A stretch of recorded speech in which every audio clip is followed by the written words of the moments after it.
kızlar. Сәлем. Айсұлу, қайдан келесіңдер? Мынауың не? Айсұлу, қаладай әдем болып кеткенсің.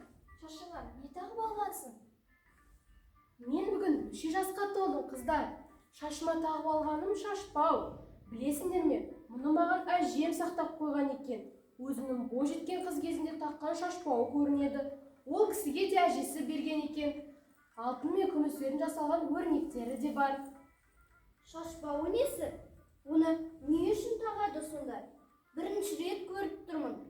Қыздар, қазақ аталарының дүниеге келген кезінен бастап, ол ер жетіп, азамат болып, отау құрып, өз бетінше өмір сүргенде салт дәстүрлер, тағым-таңдары бар. Мысалы, соның бірі шаштарына шолпы тағу. Қызық екен. Шолпыны не үшін тағады сонда? Халқымыз балалардың әдемі, ақылды болып өсуіне өте қатты көңіл бөлген. Мысалы, қыздардың жүріс-тұрысы әдемі болсын деп, шаштарына шолпы таққан. Солай ма? Қане, жүріп көрші, көрейік.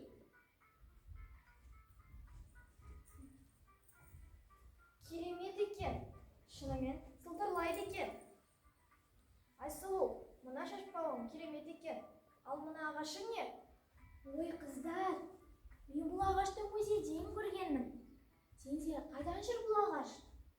Жақсы қыздар, мұны да айтайын. Біздің солатын бұлағымыз үйден алыстау ғой. 2 шелекті қолмен әкелсең, еңкіш тартып тез шаршайсың. Ал мына инағышпен қыздар өз бойларын тік етіп жасауына әсер тигізеді. Еңбек сүйгіштікке баулиды. Сөйтіп қыздардың бойы тіп-тік сымбатты, көрнекті болып көрінеді. Шынымен бе? Халқымыз қандай дана, қандай көрегенді. Біздің оны білмегеніміз жат екен. Назым, солай емес пе? Я, солай.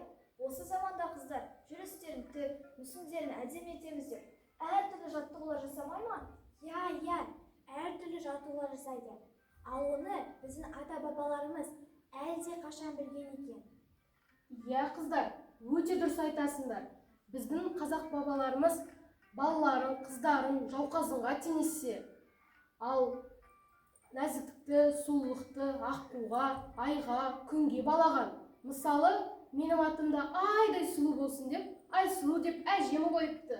Ал менің атымды жақсы қыз, жағадағы құндыз деп, өзін құндыздай жарқырап жүрсін деп, өзінің бар болмысын, бағалы болсын деген тілекпен атам қойыпты. Әне, көрдіңдер ме қыздар? Өз салт дәстүрімізді біліп қана қоймай, насихаттап жүргеніміз абзал.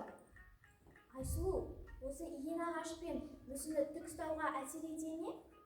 Әрине, сен күнде жүрісімді, тұрысымды түзеймін деп басына кітап қойып жаттығып жүрген жоқсың ба? Оның орнына инағышпен су тасы.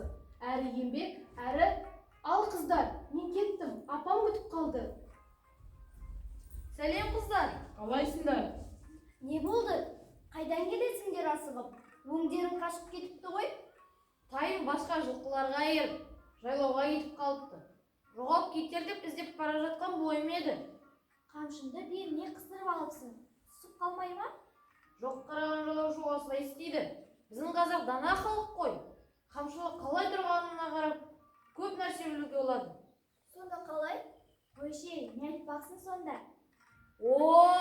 Білмейді екенсіңдер ғой. Айтайын онда. Айтшы, тіпті қызықтырып жібердің ғой. Жарайды онда. Асыққанмен болмас, аялдайын. Біздің қазақтар көшпелі дәуірді бастан кешірген. Шөбі шүйгін жерлерге киіз үйін түйеге артып, көшіп қонып жүрген. Ал қамшылары қолдарынан түспеген. Өйткені қамшымен мал айдайды, әрі қару қылады. Қамшының қалай тұрғанына қарап, үй иесінің жағдайын білуге болады. Мынау қызық әңгіме екен. Айта берші. Жақсы, шамам жеткенше айтайын. Қазақ қамшыны төрге іліп қояды. Өйткені ол іліп тұрған жерге жаман нәрсе жоламайды деп есептеген.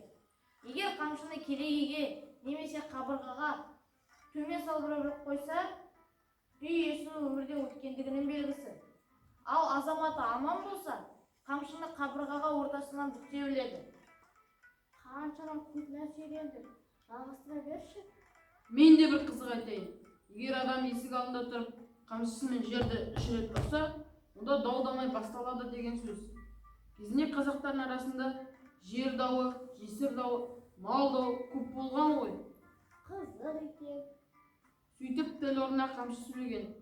Егер адам қамшысын көлденең ұзына тастаса, бұл келісемін, бір мәмілеге келемін деген белгіні білдіреді. Жақсы қыздар, біз жолымыздан қалмайық. Қаншама көп нәрсе білдік. Қазақ халқы ырымға өте бай екен. Бүгін білдім. Рахмет сендерге. Жолдар болсын. Жолымыздан қалмайық.